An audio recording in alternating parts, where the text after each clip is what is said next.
and, which is worst of all, continual fear and danger of violent death, and the life of man solitary, poor, nasty, brutish, and short. This passage is famously delivered from Thomas Hobbes' book, Leviathan, and eloquently explains the state of man without unification and camaraderie which is achieved under government. Saying life is desolate and depraved, he asserts the ideals of government by depicting life without them. Hobbes presents the concept that wholly simplified government consists of consensual agreements between two or more parties to strip individual freedoms bestowed by the natural state of man for the betterment of a group or society of people. This unassuming understanding of what government is, not to exclude what it becomes upon the realization of its maturity, is the premise for asserting that government is the absolute practical application and complete manifestation of critical thinking in society. The first obvious object in question is the use of the term critical thinking. While seemingly obvious at first, the entire conception of critical thought is quite profound and intriguing, and is paramount to civil government. It is commonly understood that humanity is separate from the rest of life on Earth. The cause of this notion differs greatly, insofar as different worldviews will attribute the human distinction to different causes. That is, the soul, or on the other hand, evolution. Nevertheless, this proposition asserting that government's the absolute practical application and manifestation of critical thinking in society is reasoned under the assumption that not only the soul exists, but likewise the soul and its connection to a living God must serve as a base to this critical and analytical thought. Moreover, it is morally good to form and regulate governments well, as their executive operation is to objectively improve the living conditions for the commonwealth over which the government serves. The executives in government should likewise strive to construct something that will outlive them, so to be their legacy, making the lives of its people better. First, it is necessary to have a comprehensive understanding of the different philosophies that regard government. And to accomplish that, it is paramount to understand the works of Thomas Hobbes, namely his piece of political theory, Leviathan, in which he details the state of nature and the rudimentary construction of government. Before exploring the ideas proposed by Hobbes, it is also worth noting, while ever present as it might be, that all the complex ideas regarding government arise from critical thinking and the diligent use of the mind. Without the mind to construct and invent these ideas, or any ideas for that matter, no wisdom would be translated onto the paper, and furthermore, if wisdom were somehow able to be delivered through his writing, those without a studious mind would not be able to comprehend and make use of the ideas and concepts he presents. Now, delving into Hobbes, his premise for Leviathan is to formulate a commonwealth in which all men prosper by means of an agreed-upon social contract. In the first book of Leviathan, of Man, Hobbes details man's nature. In the chapter, Hobbes takes the opportunity to explain aspects of man, including reason and speech, alongside other topics such as sense and imagination. Most notably, he speaks in volumes about the laws of nature.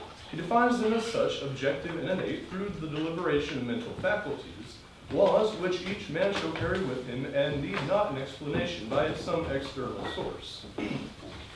In somewhat of an ironic fashion, he then goes forth to declare the first law of nature is to seek and maintain the peace for the preservation of life by the multiplicity of individuals found in society. He proposes also that this law is as such, that the sum of the right of nature, which is by all means we can to defend ourselves. This meaning of this is simply that it is man's nature to seek peace, and by virtue of that peace, he assures his natural right for the preservation and defense of himself, thereby ensuring peace. The second law of nature is, by the definition of a social contract, or by the invitation of a social contract between two or more consensual parties, the mutual revocation of rights for the sake of self-preservation. Meaning simply that if one man agrees to forgo his right to murder or steal from another, the other agreeing participant would likewise forgo their right to act in that fashion. By these two laws of nature, Hobbes is able to expound further, upon which is the foundation for the government. That is described by the laymen to agree upon arbitrary restrictions in the name of peace, self-preservation, and prosperity. By nature of this explanation for the premise of simplified government, it can be reasonably asserted that even in its most rudimentary form, government is the spawn of critical thinking at its core. That was already evident. However, what can further be reasoned is that in the confines of this definition, there is a transformation that takes place from mere thought into practical application to secure a common goal for all. The endeavor for peace transcends a single body or individual and is thereby stretched over a multitude that find shelter under this mutual care for one another. Yet, in another sense, it is a single body, and so far as Hobbes describes the commonwealth as a leviathan, the multitude so united in one person, Hobbes asserts that this successful government must be composed of a single body, unified by the people, and at its head one ruler, selected by those participating in the social contract. See, while it is still something greater than any one person, the entire proposal is annulled without a singular unification that is integral to it.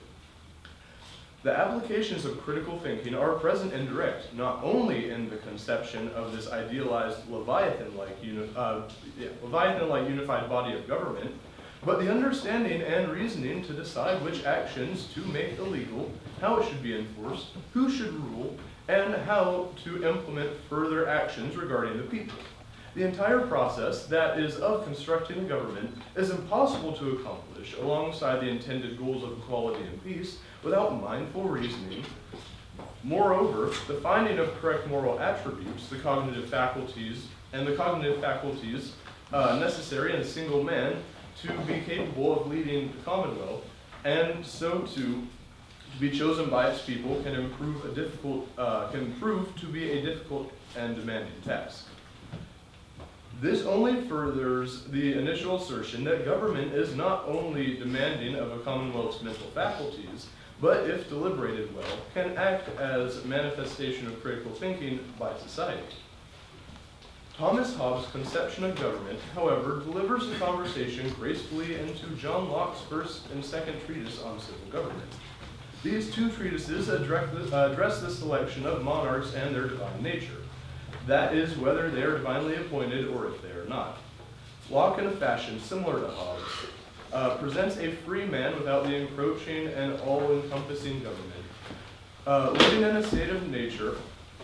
In this state, everybody is equal, and therein lies an overarching natural law which applies to all, and is executable by all. The natural law, Locke argues, is something that must be present, as for the ungoverned man will always be at war unless prompted to a state of peace with his neighbor. The rationalization of natural laws as presented by Locke is quite simple, insofar as it is the notion that one man cannot abuse another, and that if this crime occurs, then it must be met with unbridled punishment, only insofar as it is appropriate, as it appropriately deters future indiscretions of its manner. He asserts many other notions, one of them being the type of government which is preferable for large assemblages, namely because of it delivering man from his ravenous state of nature. This is a system where the individual follows the rulings of the masses. The rationalization for this is quite simple, as it is reasonable to have a long-term governmental body be reminiscent of the initial cause and execution of it. That is to say, as the entrance of government requires the agreement and consent of a group of people, so too must it when it grows beyond the ambitions of a few to the ideals of a nation. Locke arrives at the topic of tyranny, which he defines. Locke arrives at the topic of tyranny, which is, as he defines it, the point where legislative power is usurped and corrupted by an executive tyrant, henceforth foregoing the social contract and making it permissible for a reassertion of the governed state in whichever manner is deemed most appropriate. The important ideas to recognize when examining Locke, and for that matter, most prominent political philosophers, is the repeated emphasis on government's purpose, as it is to rule for its people. Locke was vehemently against the notion of a tyrant, as all should be. His idealized government had the masses influencing it so that it might rule for their good. This supports the assertion of government being the manifestation of critical thinking in society insofar as the people must deliberate well to create a well-ordered society for themselves. The purpose of government upon its inception is to create a peaceful state in which like-minded individuals can forego their natural freedoms in favor of each other's livelihoods, as is presented by Hobbes and Locke.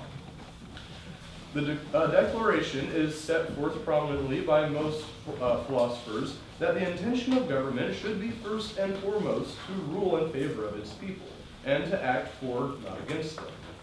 Locke reviews the ways in which leadership can be corrupted and measures by which to remove and reassert peaceful rule. The selection of its executive member to oversee the Commonwealth is a different matter, requiring careful and meaningful deliberation and understanding the distinct intentions of the individual. Both Hobbes and Locke were in favor of this selection being made by the people by which the social contract affects. So with the preservation of that contract in mind, they will choose the best person for the position. This again returns to the assertion regarding critical thinking in government, asserting that government, if correctly executed and ruled, is the ultimate manifestation of human critical thinking. The sheer magnitude of cognitive exercise required in selecting a single individual by which the entire well-being of a nation is dependent upon is extremely taxing. But if correctly measured and selected, it results in a strong social contract and a resulting government, bound at its core by someone who has every intention of holding to it. The qualities of a leader worth following, whom hold the ideals of the Commonwealth above all else, are almost palpable in the farewell address delivered by George Washington in 1796. To the efficacy and permanency of your union, a government for the whole is indispensable. No alliance, however strict, between the parts can be an adequate substitute. They must inevitably experience the infractions and interruptions which all alliances and all times have experienced. This government, the offspring of our own choice, uninfluenced and unawed, adopted upon full investigation and mature deliberation, completely free in its principles, in the distribution of its powers, uniting the security with energy, and containing within itself a provision for its own amendment, has a just claim to your confidence and your support. In this excerpt, he is direct in saying that a unified nation is stronger than its separated parts, being that they are arbitrarily unified. And, what is more, however strong the bond is that they hold, it will not meet the unbridled tenacity of a fully unified nation. Moreover, in this address to the public, he signifies many other lessons he learned from his years as Commander-in-Chief. Though, in reviewing the instance of my administration, I am unconscious of intentional error. I am nevertheless too sensible of my defects not to think it probable that I may have committed many errors. Whatever they may be, I fervently beseech the Almighty to avert or mitigate the evils which they may tend.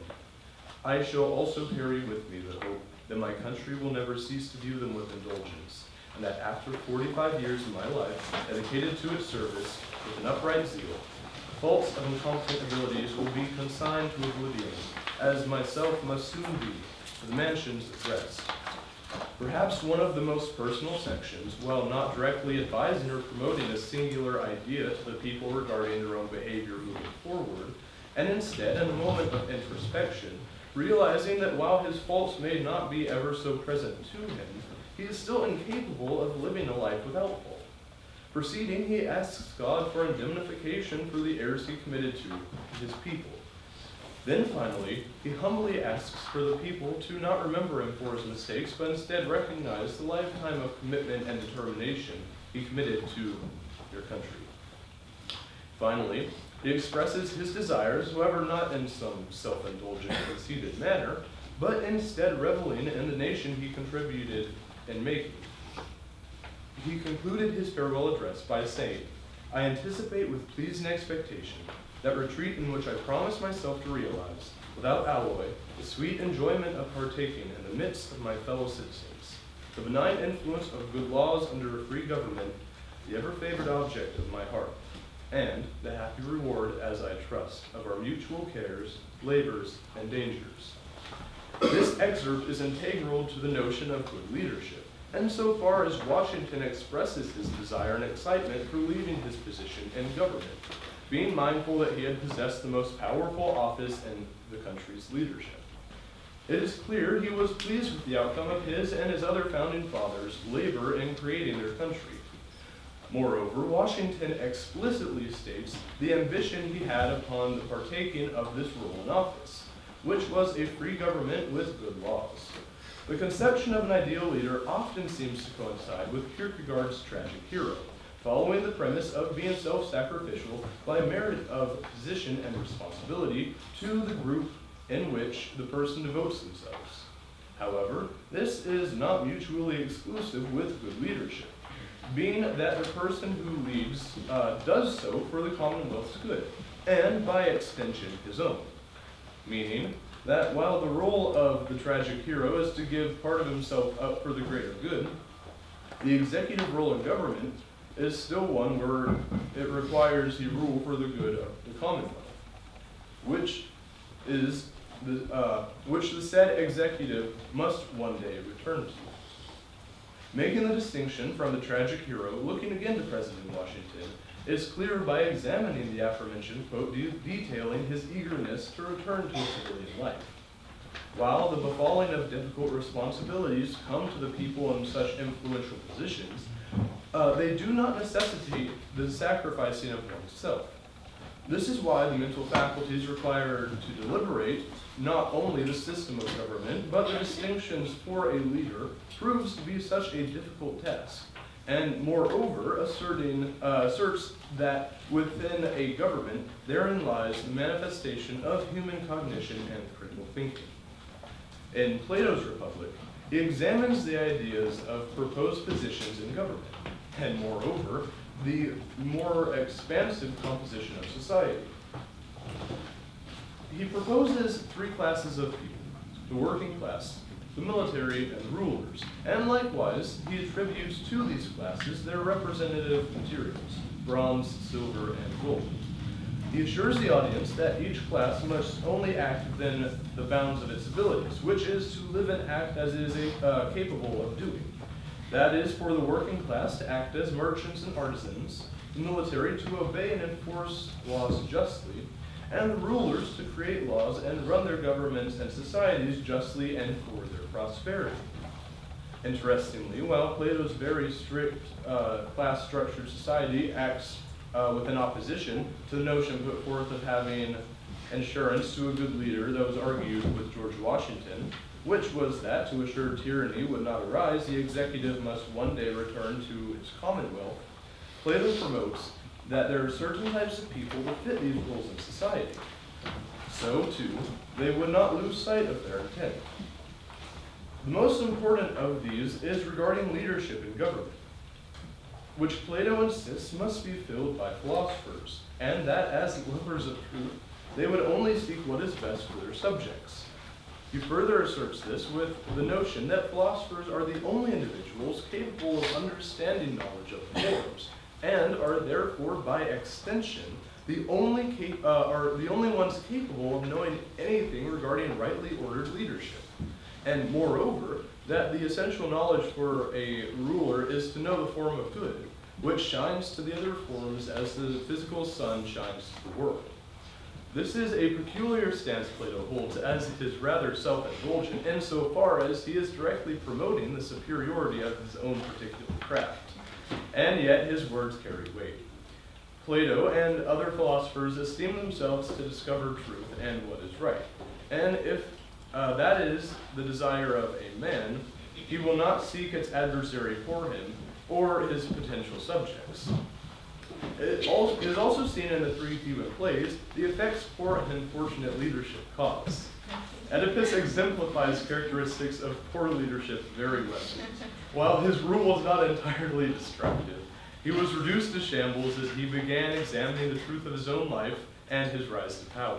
Moreover, Creon refused his nephew a burial, while arguably justifiable, still caused a great divide in his kingdom, and without the tact and wisdom to handle the situation well, an even greater divide between his family.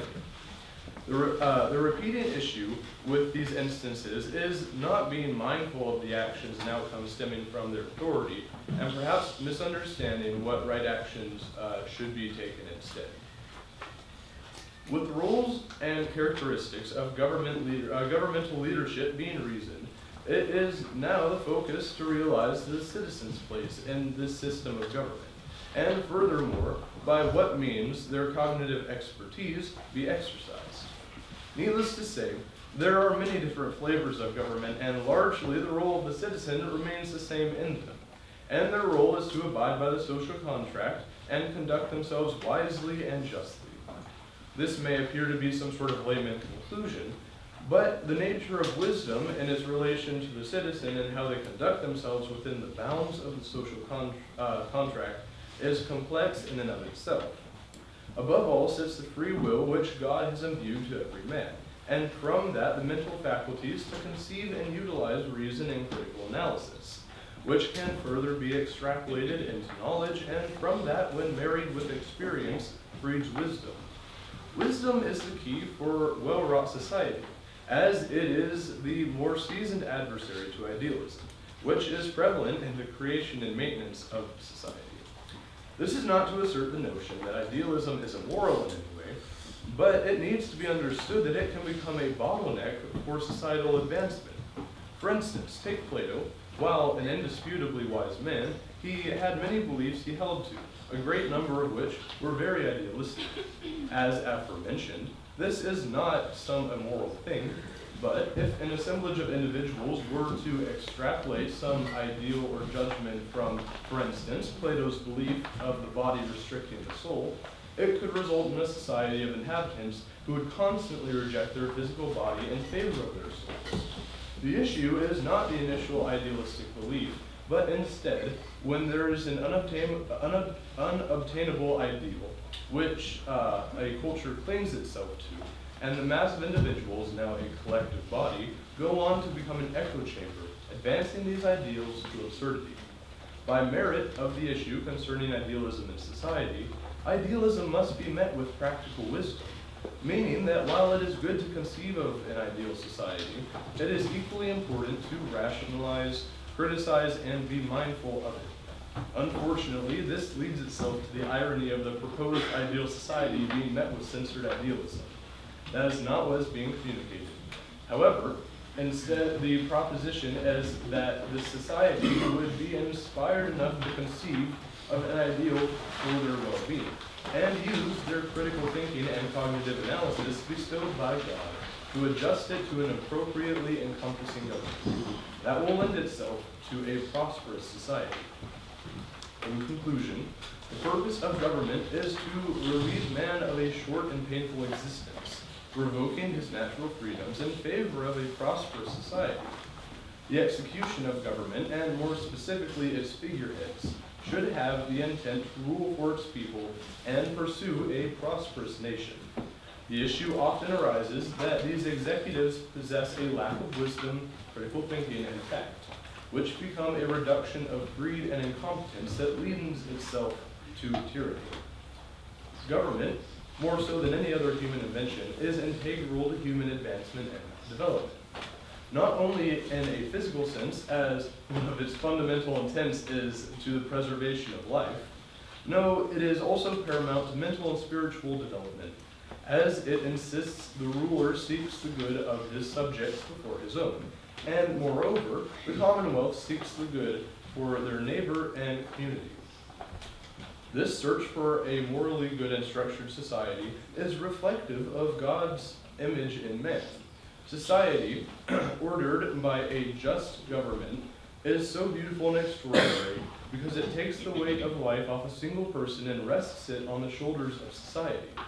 Well-wrought government is the single most practical application of critical thought. It is the ultimate manifestation of human cognition, as it is to see man's natural state, realize its faults and inabilities, and rise above the animalistic properties for a life in which the prosperity of all is the primary focus.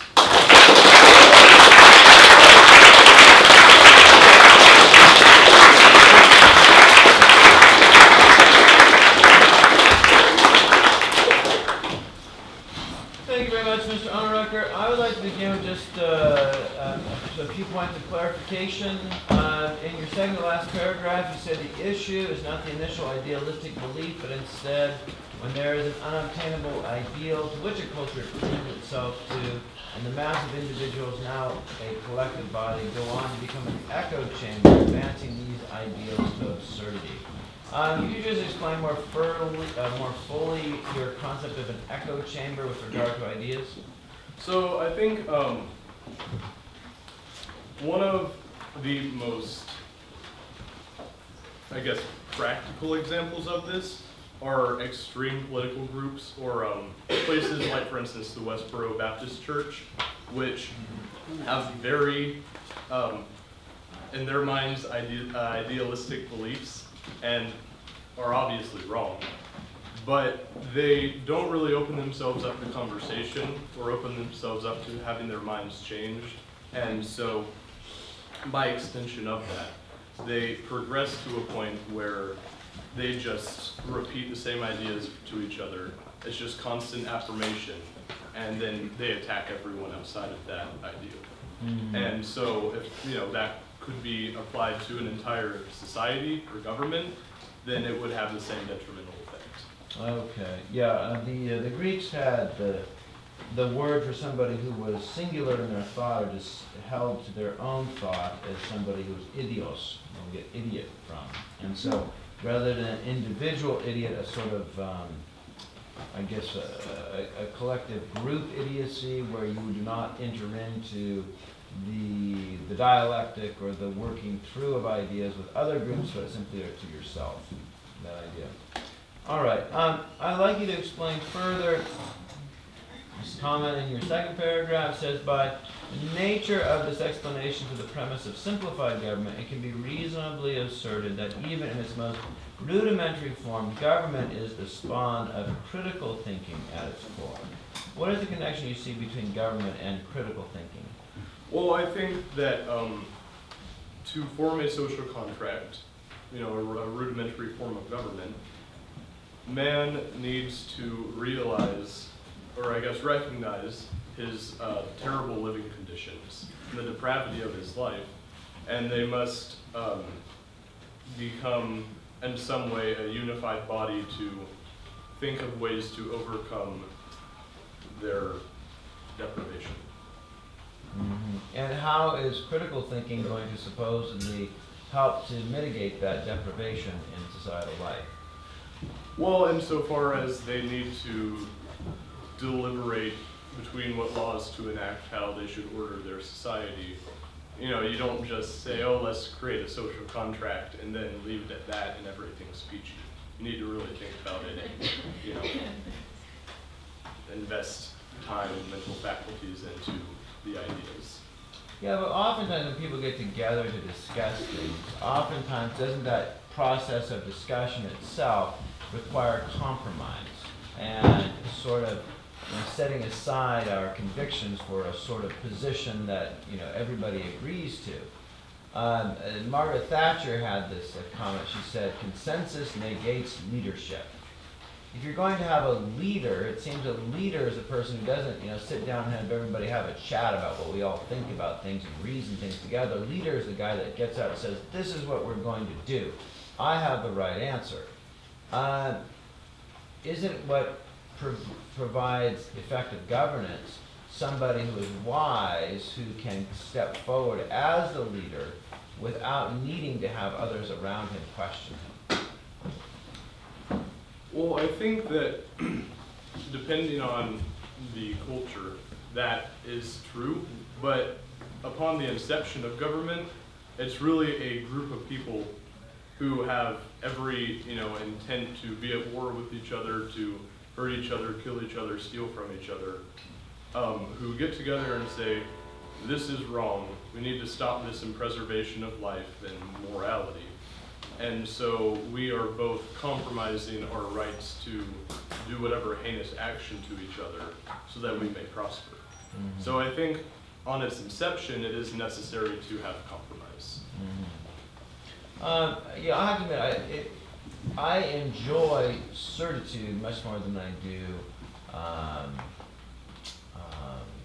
having to have a question where I really don't understand the answer.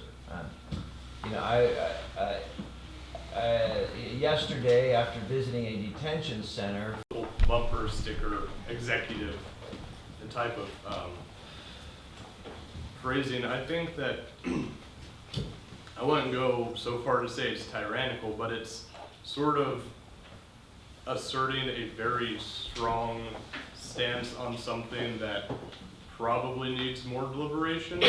And while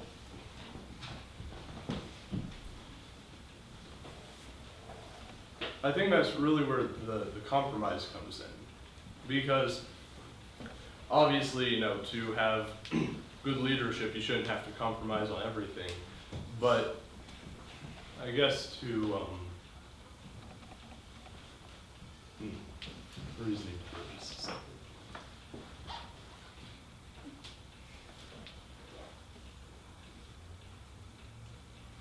Okay, could you rephrase it a little bit? I'm sorry. Yeah, I mean, the sort of vision of governance that you're giving here seems to me very persuasive to a lawyer.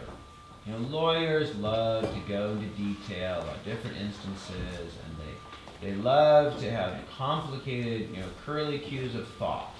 And you have somebody who's trying to work through a huge legal precedent. There's lots of complexities to the argument, but that sort of thinking of using lots of cognitive analysis doesn't seem to get into our political speeches very much. You listen to most political speeches, it's all about, do this, I'm bringing you these promises, this is the new day for our country, this is what's going to happen. It doesn't seem like, at least commonly, that the language of leadership takes time for a lot of sort of cognitive detail.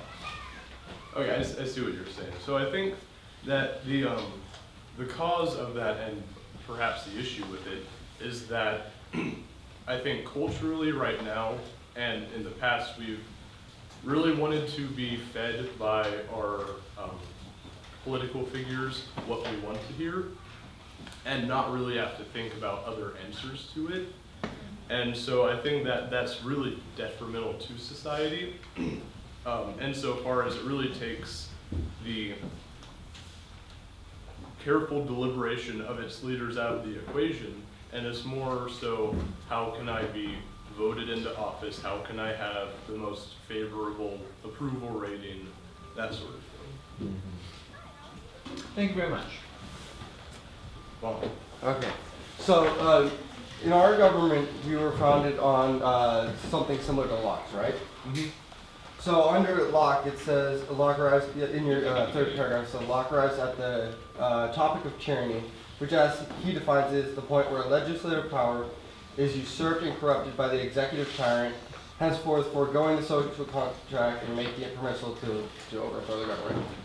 And would you say that the use of executive orders to make laws, to sign treaties, therefore taking the use of a different office and using it as a presidential, against the Constitution as a presidential figure, is reason enough to have a discussion about either getting them out of office or removing that power, the executive order power that they're abusing?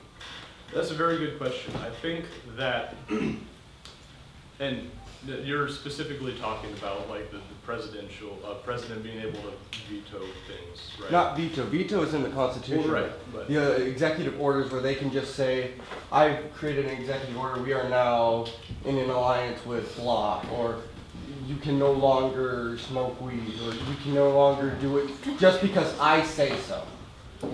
right. Well, and what you're asking is if that's correct grounds to say they're tyrannical and expel them out of office. I think that it's hard to necessarily assert unless it's something very large that is appropriate to do that. I think that people can commit quote unquote tyrannical actions and not necessarily be a tyrant if it's not a reoccurring, constant, very influential thing. So I think it really would depend on what the action was. If it was something like you can't smoke marijuana anymore, then I don't think that would be that much of an influential aspect in our culture to, I mean, maybe in some states, but I don't think it would be too influential to where you would say, oh, let's get him out of office. But if it was something like, I'm going to declare war on Russia, China, whatever European Union, I think that that would definitely be something where we would at least want to consider. What about, so the act of declaring war is not the president's decision. I'm pretty sure it's the Congress's decision. Right, it has to be ratified. But what about the Senate hasn't ratified any peace treaties for years, and yet we still have, we signed a peace treaty. That's just a president's signature on a until ratified useless document. That isn't a presidential action. That's supposed to be a Senate action. Right, and while that doesn't necessarily fall in line with the duties of the president, I think that what we have to consider is, for instance, when I was talking about the intent of an executive leader, is they should seek the peace and preservation of their society, and if it is to seek peace with another country, then I think it can be permissible. Oh. Josh? I really enjoyed your paper, Ethan. Thank you so much. I really loved your use of Washington's farewell address and explaining Hobbes and Locke. So you state very clearly the importance of critical thinking in society throughout your paper, or government at least. In your fourth paragraph you say, the purpose of government upon its inception is to create a peaceful state in which like-minded individuals can forgo their natural freedoms in favor of each other's livelihoods. So it seems like at government's inception is when they're the strongest, because they're all kind of agreeing on these principles. And then when you start to have disagreements is when the government kind of begins to lose some of its strong footing. So would you not, why is critical thinking important? Wouldn't it be better if you had a proverbial echo chamber of thought, where everyone kind of agrees on these things? Would that not be a stronger society? Well, I think it would. The reason why, upon its inception, it's so strong and agreed upon is because that's when it's most simple. That's when you take, say, let's not harm each other as the general principle, whereas years later, you get a lot more laws and amendments made. So I think that what you're saying about having an echo chamber and not necessarily using critical thought in government to make it stronger is not necessarily a good thing, because if people are really so opposed to some idea of their nation, they can move away, hopefully, unless they're in North Korea or something. But so I think that the issue with that is that while it would be stronger when the government grows and society grows, it would give way to a very immoral society because of how they promote their ideas without any opposition. Thank you. Yes, Jay? I could see prosperity meaning anything from like a single commune having a surplus of barley to an entire nation's average GDP growing. So I'm just curious, because it does seem to be a focal element of what you're talking about with societal governance. What do you really mean when you say prosperity? So when I say prosperity, that's a good question, by the way. When I think of prosperity, I'm thinking of basically the well-being of the people in the society, whether that be access to food, water, freedom to act as they please, insofar as it does not affect and hurt the other people in that society. Yes, Rachel? Ethan, I loved your paper. It was very insightful. My first question is, you brought up Hobbes, and you talked about, like, the central claim of your paper is basically that, critical thinking manifests itself in government.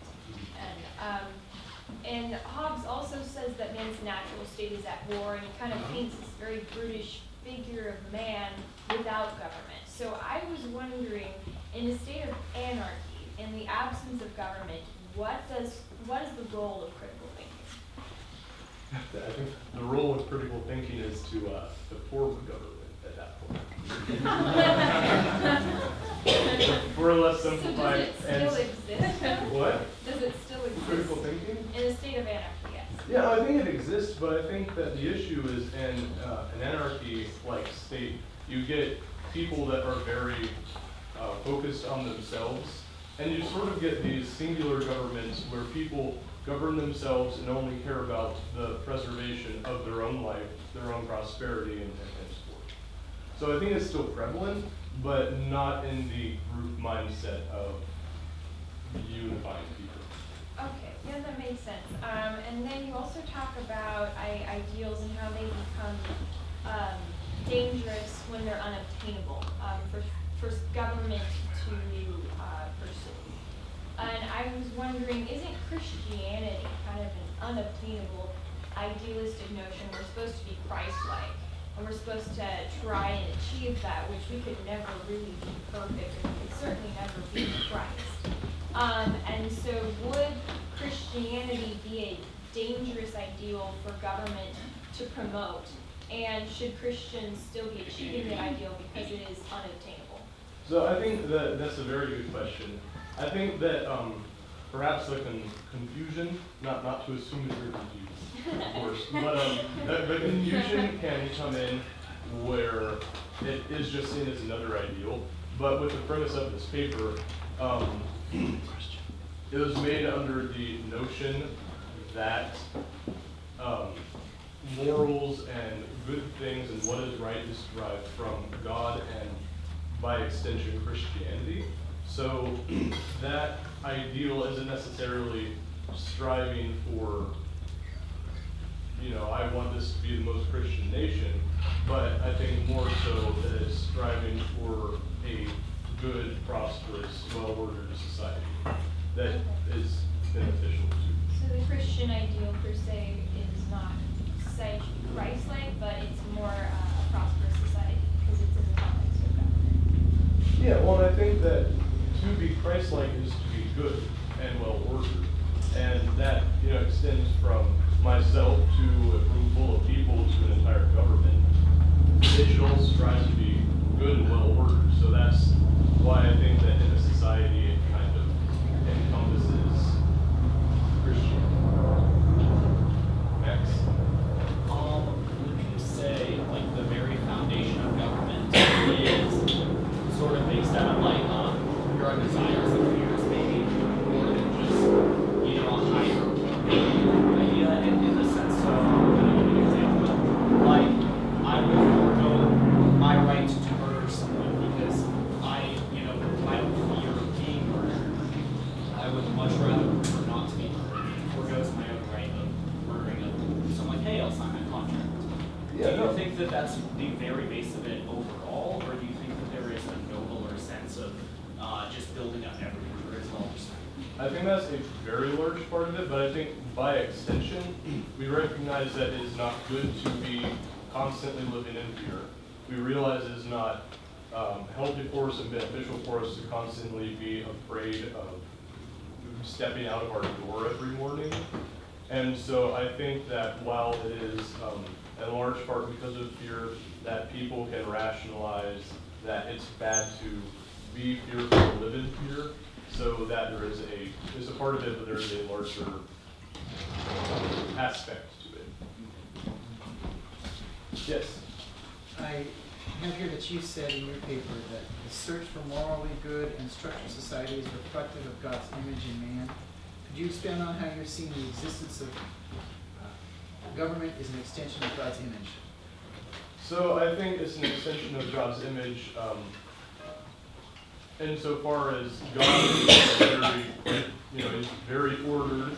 He is morally good, and I think that especially those two ideas, government should be reminiscent of. If that makes sense. Yes. So kind of just going back to that context of, well, I don't want to be murdered, so I'm not going to murder anybody else. If, say, everybody in the world signed that contract except for one person, how do you think that would kind of play out?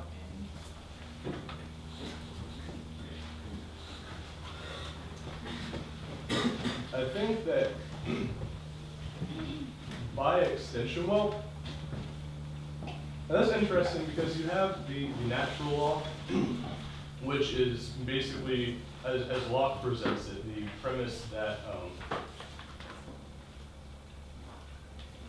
you shouldn't just hurt other people, and that natural law is executable by everybody. So that means that if that person acted in a harmful way, that they could, by right of natural law, get have repercussions for their actions. And alongside that, I think that if you have, say, 7.5 billion people, and then one person, there probably wouldn't be very much interaction between them. And I don't really think that, I don't know, that's interesting. I'm not quite sure how that is. Alright, thank you. Yes, Dawson. In the beginning, you say government is the absolute practical application and complete manifestation of critical thinking in a society. So I was just wondering if you think there's immoral and moral critical thinking because of the vast ideas of what a government can be. So I think that, yeah, and I think there is, and I think that it falls into kind of the ideals where I was saying that you have to meet idealism with practical wisdom.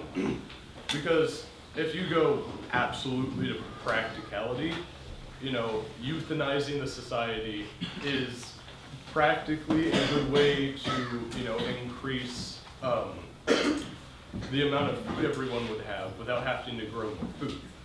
And likewise, if you have some ideal society, that, ideally everyone would just have food and you could just materialize food out of thin air. And, you could imagine some technology to be able to do that, but practically we don't have that. And so I think that you have to meet the two in the middle and realize that, oh, we can't kill everyone, oh, we can't just materialize food out of nowhere, let's find something. So I think that, yeah, you can definitely deliberate immorally, but that is where people have to agree on things. Could you call that society a Machiavellian society where it's efficient but it's immoral? Yeah, I would say so. Yes, Mr. Hicks? Yeah, you said that critical thinking is very important to proper governance. And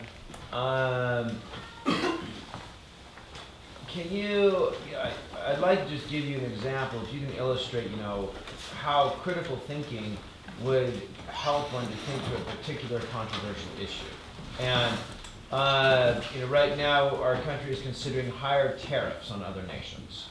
And my critical thinking says, well, if we impose higher tariffs on other nations, they will impose higher tariffs on our goods, and we'll probably try to retaliate back at them. And there could be a situation resulting very quickly where my access to cheap Chinese socks to clothe my children is going to be all of a sudden cut off from me, and I will no longer have inexpensive products to be able to bring.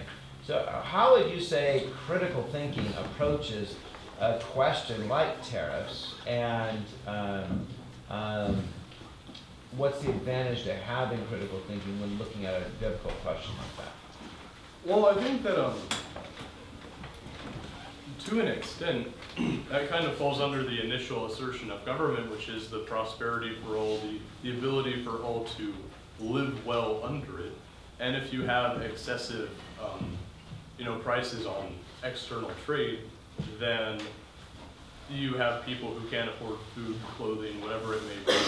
It takes away from the prosperity of the nation for a lot of people who can't afford those goods. So I think that it really depends on how people reason it, but with enough reason, I think you would come to a conclusion that would find the best solution for the country, the government. Okay, thank you.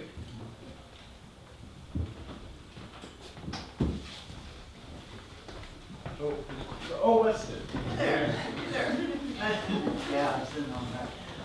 Excellent paper. I had two questions. For my first, I wanted to actually quote this section that Josh you say the purpose of government upon its inception is to create a peaceful state in which like-minded individuals can forego their natural freedoms in favor of each other's livelihoods. Wonderfully crafted sentence there. But so for my first question, because I couldn't find anything wrong about your paper, I'm just going to be an advocate for a different side. Throughout history, lots of Christians, whether you're thinking Roman Catholics, Eastern Orthodox, various flavors, Protestants, evangelicals, no matter what, there's always some group of people that are really in love with the first century church. And as part of that, they would point to such passages as like Acts chapter 2, verse 44, or Acts chapter 4, verse 32, which talk about everybody having everything in common. And since you speak about the Commonwealth as well, I was wondering how you would respond to those sorts of people. About, like, do we just drop everything in the United States right now and just share everything in common like they did? How would you respond to that? I think that largely it's cultural. I don't think that there is a morally just form of government. I think there are immoral forms of government. I don't think there's some objectively good, better than all other forms of government or forms of economy. I think that it's really culturally and what the people need. And I think the place where you run into problems with that is I could recall Sophie's paper saying that people need to work to make their lives worthwhile and to really enjoy their lives. They need to keep themselves stimulated and thinking and doing things beneficial to them. And so I think as long as you don't have something that will hinder that, I don't necessarily think that it is wrong to go back to that first century church-like governmental system, but I don't think it's necessarily immoral if we do not go back. Okay, wonderful. And then second question, you might remember C.S. Lewis, his Abolition of Man, in which he kind of brings to light several similarities between Christianity and, say, things Buddhists have said or other things like that. He talks a lot about the Tao specifically. And so that draws upon the idea of what's called perennial knowledge, or meaning those thoughts which just bubble up again and again and again, just in different ways. But the same thoughts, just in different cool ways. So that could technically be construed as an echo chamber. And I was wondering, since you talk about the importance of cognition in government, how perennial wisdom construed as an echo chamber differs from the echo chamber you mentioned in your paper. So, could you give an example of it? Yeah, that was a loaded question. So, it has to do with ideas bubbling forth that common throughout time. So let's say we're talking about Jesus says things like you shall love your neighbor as yourself, or something like that. He also says, do unto others what you wish would be done unto you. And then Confucius has also said, don't do unto others what you don't wish others to do to you. Things like that. Right. I was wondering if, it's said that those things can be construed as an echo chamber. How is the echo chamber you mentioned in your paper different? So I think the issue with the echo chamber I was talking about is that it largely takes away from the betterment of the people inside of the society, whereas like these shared thoughts throughout history are largely either good for people and accepted, or largely very bad and fought against. And so I think it is up to, not to have a cop-out answer, but I think it is up to the deliberation of the people inside of the government.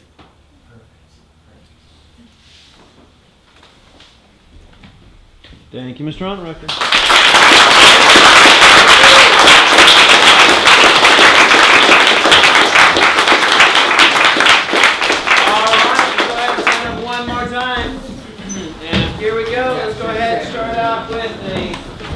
Guys and the girls are replying. Here we go. 1, 2, 3, 4. Juntos carga mi ser. Oh, te gozo, gozo.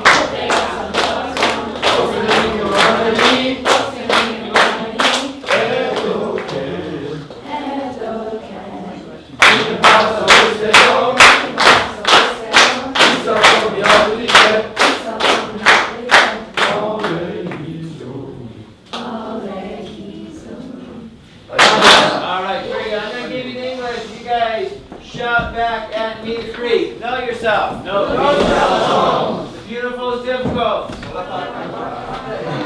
The beautiful is difficult.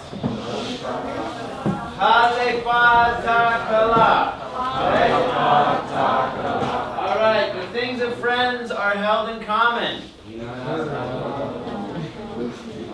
Kinata ton filon. Sorry. Kinata ton filon. The things of friends are common. Alright, in the beginning was the Word. In the beginning was the Word. The beautiful is difficult.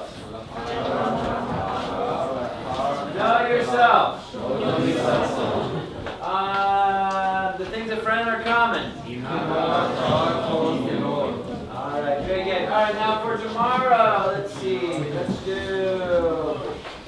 Got that one. Oh, yeah, that's right. There's what easy ones are. Right there. Okay. So, this one, I'm going to do this corner up here, the arch right there, the arch right there, and then this little circle in the corner. First one here is man is the measure. Anthropos metron. Anthropos metron. Very good. The next is faith, hope, and love. Pistis, elpis, achapi. Okay? Pistis, elpis, achapi. Oh dear. And the P is left up. It looks like it's Easties. It's Pistis. Sorry. Pistis, elpis, achapi. Pistis, elpis, achapi. Rosy Finger John is Rodolactylosios.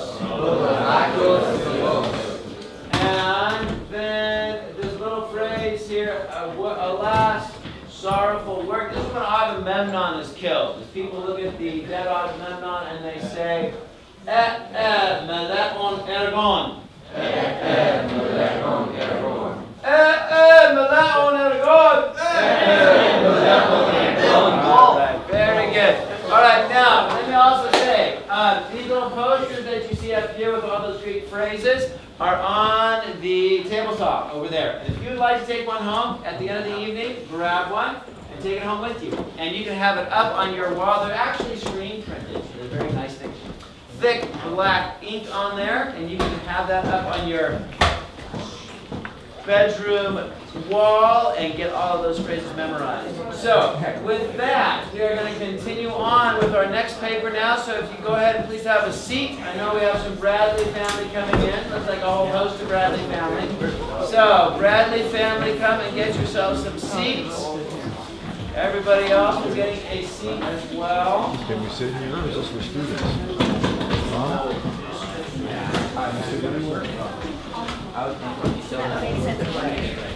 All right, so let's get a seat, please. Hi, Kate. Hi. Good to have you here. So glad to be here. All right, Jack, Evie, let's get a seat, please. Alexa, let's get a seat. Adam, let's get a seat, please. Lots of seats right there. All right, Bradley, let's get a seat.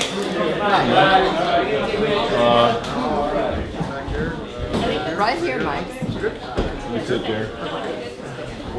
Hey, Mike, where's Joanne? How